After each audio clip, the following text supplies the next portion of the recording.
Genesis 16, an exegetical and biblical-theological commentary. Today we're diving into Genesis chapter 16, an exegetical and biblical-theological commentary. This chapter introduces significant narrative tension in the unfolding promise plan of God. Introduction to the narrative context. Within the progressive unfolding of the divine promise plan, Genesis 16 introduces a critical narrative tension following the ratification of the Abrahamic covenant in chapter 15. The central conflict revolves around the prolonged delay of the promised seed. As time passes without the arrival of the promised son, Abram and Sarai attempt to force the fulfillment of God's redemptive purposes through human initiative. This passage serves as a theological turning point, demonstrating that God's covenantal promises, which carry the weight of cosmic redemption and the formation of the one people of God, cannot be engineered by the flesh. The narrative sets the stage for the subsequent revelation of circumcision in chapter 17, which acts as a sign that the true heir will arrive solely through divinely ordained miraculous means. Exegesis of Genesis 16. The Hagar Plan and Human Initiative, verses 1 to 4. Following the profound covenant ratification ceremony, the narrative sharply juxtaposes God's absolute promise with human doubt, noting the length of time that has passed without the arrival of a son. After residing in the land of Canaan for 10 years, Sarai remains barren. Sarai, taking matters into her own hands, gives her Egyptian handmaid, Hagar, to Abram as a wife to obtain children through her. This strategy, often referred to as the Hagar Plan, reflects Abram and Sarai's attempt to actualize the promised seed through normal, natural human means. Abram goes into Hagar and she successfully conceives.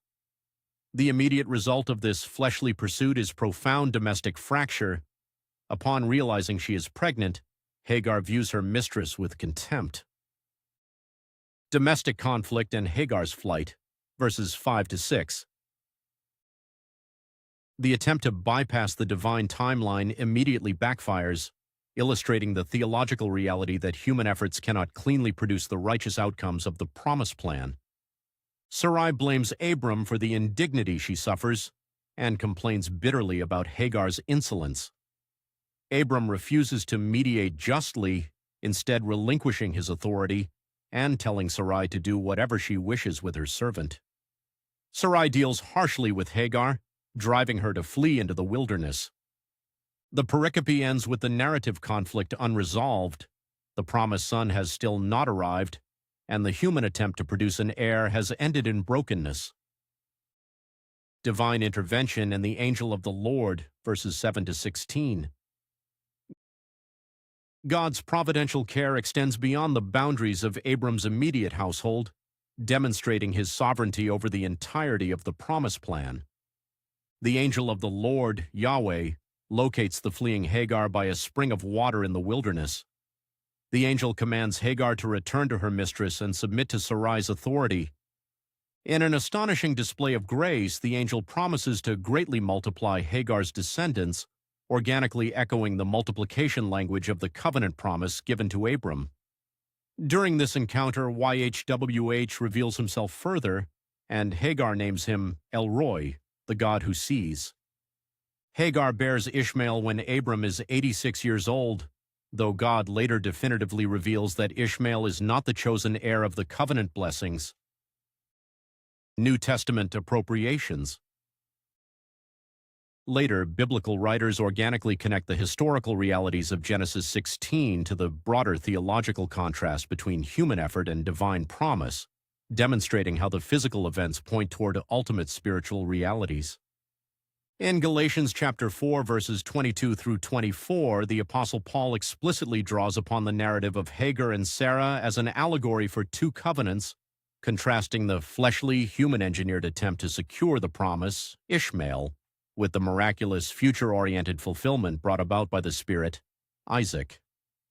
In Romans Chapter 9, verses 7 through 8, the Apostle Paul utilizes this narrative to demonstrate that it is not the children of the flesh who are automatically the children of God, but rather the children of the promise who are counted as true offspring within the unified people of God. Theological synthesis. Through the lens of promise plan theology, Genesis 16 underscores the absolute necessity of divine intervention in the unfolding of redemptive history. Abram and Sarai's reliance on the Hagar Plan represents a profound failure to trust that God will fulfill his promises through his own supernatural provision. While Ishmael is blessed and protected by God, maintaining concrete historical significance, he is explicitly rejected as the vehicle for the ultimate covenantal promises. This narrative organically anticipates the overarching biblical theme that salvation and the realization of the kingdom cannot be achieved by human striving or natural procreation.